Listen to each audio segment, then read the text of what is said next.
The Harpers, a family of 4, arrived at their new home as the sun began to set. The house, a sprawling Victorian, stood at the edge of a dense forest. Its silhouette was stark against the fiery sky. John, the father, smiled at his wife Mary. "A new beginning," he said, his voice hopeful.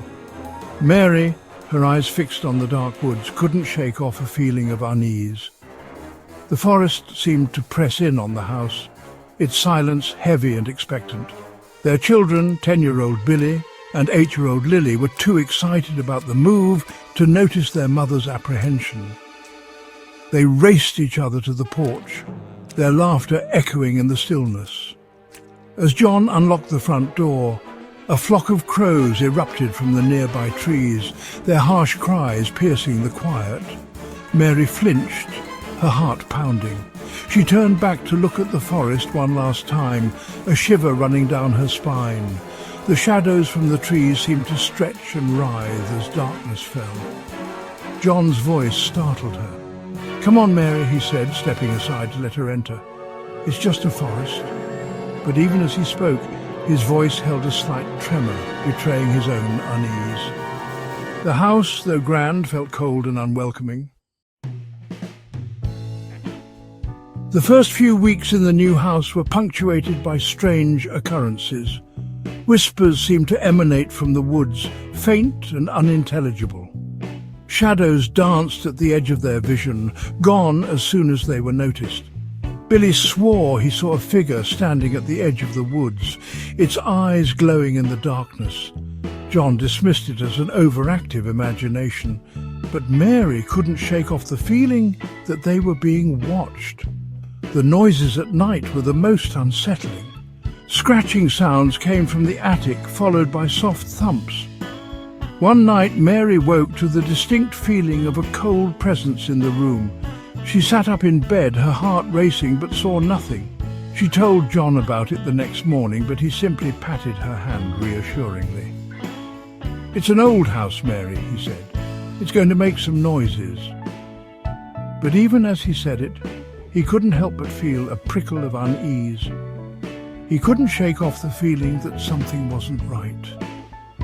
One evening, as John sat by the fireplace reading, he heard Lily scream. He rushed upstairs to find her cowering in a corner of her room, her eyes wide with terror. "There's something under my bed," she sobbed, pointing to the dark space beneath. John knelt down and peered under the bed, but saw nothing. He lifted the bedspread and checked under the mattress, but it was empty.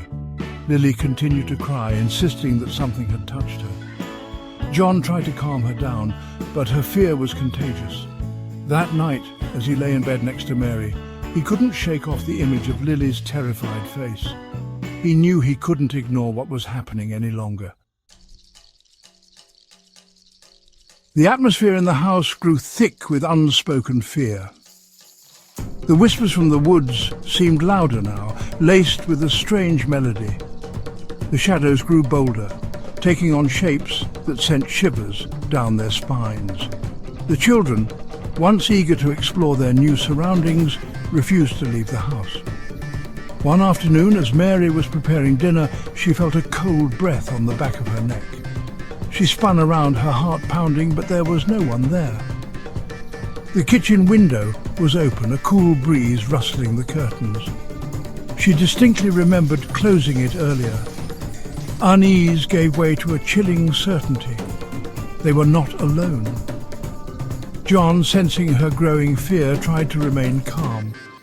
He told himself it was just the wind, the settling of an old house. But deep down, a seed of doubt had been sown.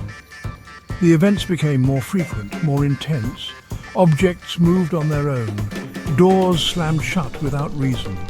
One night, they found all the furniture in the living room overturned, as if a struggle had taken place.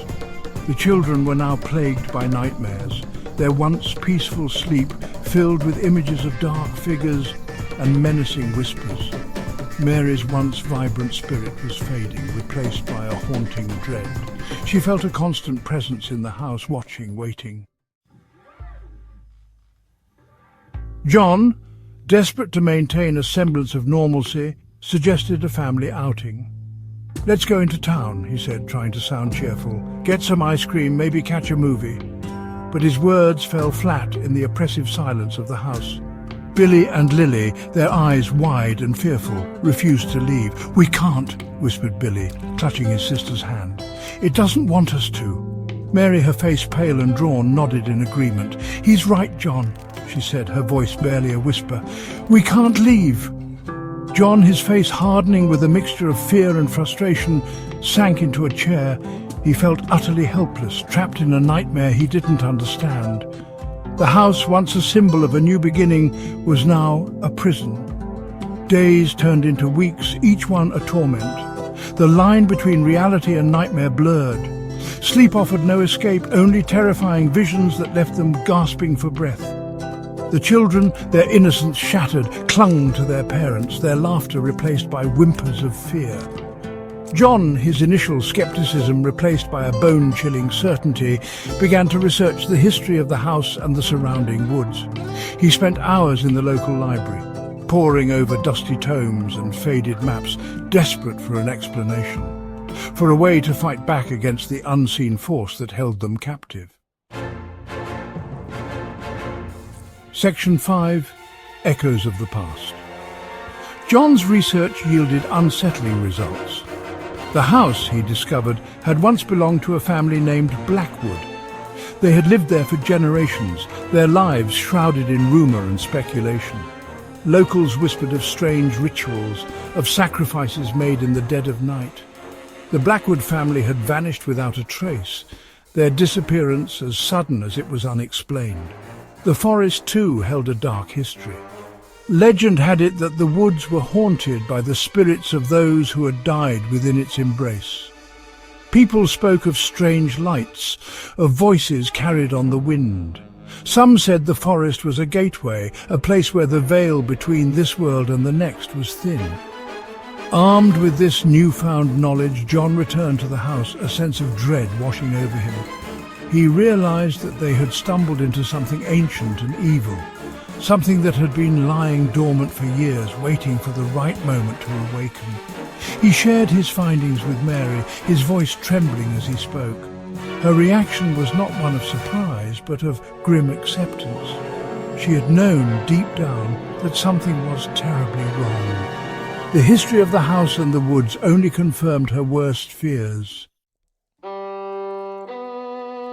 Section 6. A Glimmer in the Darkness. As the situation in the house grew more desperate, Mary stumbled upon a glimmer of hope.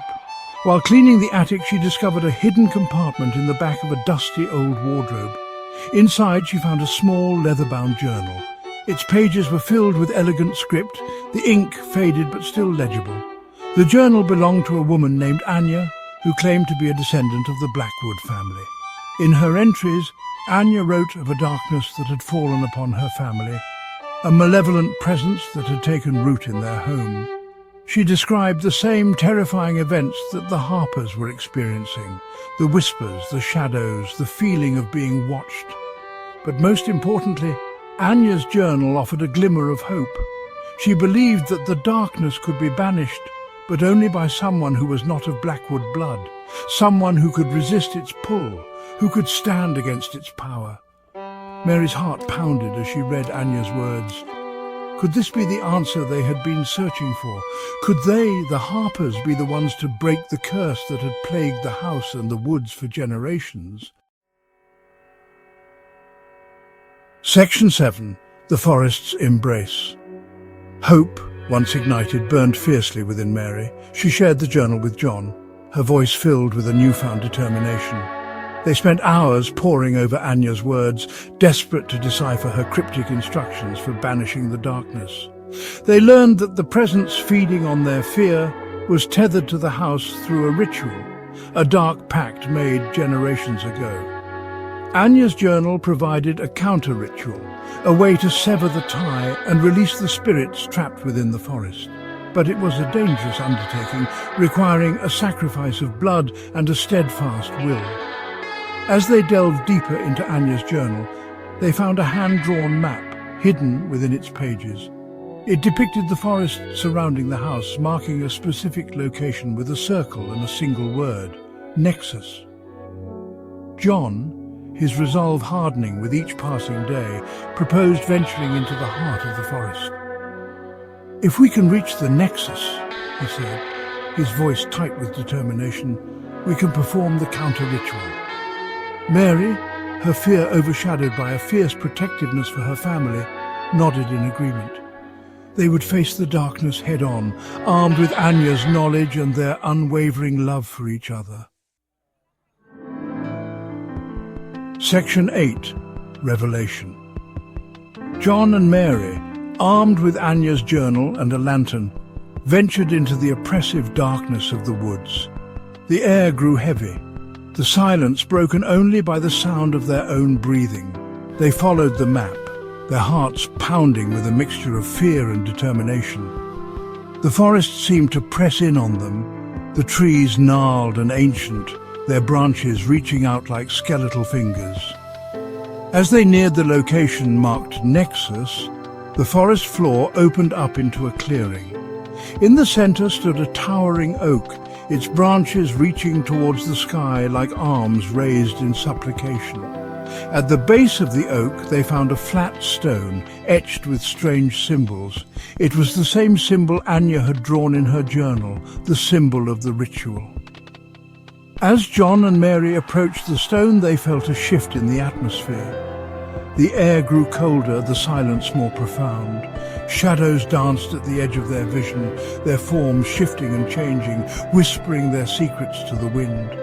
John, his hand trembling, reached into his pocket and pulled out a silver knife, his reflection staring back at him from its polished surface. He looked at Mary, her face pale in the flickering lantern light, her eyes filled with a mixture of fear and resolve. He knew what he had to do. As John raised the knife, a blood-curdling scream pierced the night. It was Lily, her voice filled with terror. She stood at the edge of the clearing, her eyes wide with horror, her finger pointing at something behind them. Turning, John and Mary found themselves face to face with Billy, but it wasn't the Billy they knew. His eyes glowed with an unnatural light, his face twisted into a grotesque parody of a smile. "It's too late," he whispered, his voice raspy and old. "You already belong to the forest." Section 9. Unanswered questions. John and Mary stumbled back, their blood turning to ice. Billy, or whatever had taken his form, stepped toward them, his shadow stretching out like a living thing. It wrapped around John's ankles, pulling him to the ground. Mary screamed, her voice echoing through the silent trees. The last thing she saw before the darkness consumed her was Billy's face, his eyes burning with a cold, malevolent light. He was gone, replaced by something ancient and evil, something that had been waiting for them in the heart of the forest. The trees seemed to close in on them, their branches intertwining overhead, blocking out the last sliver of moonlight. The silence returned, heavy and absolute. The forest had claimed them, just as it had claimed so many others before them. The house stood empty, its windows dark, its secrets hidden once more. The whispers continued, carried on the wind, a chilling reminder of the darkness that lurked within the trees. And somewhere, deep in the heart of the forest, two children with glowing eyes played amongst the trees, their laughter echoing through the night, a haunting melody that sent shivers down the spines of those who dared to venture too close.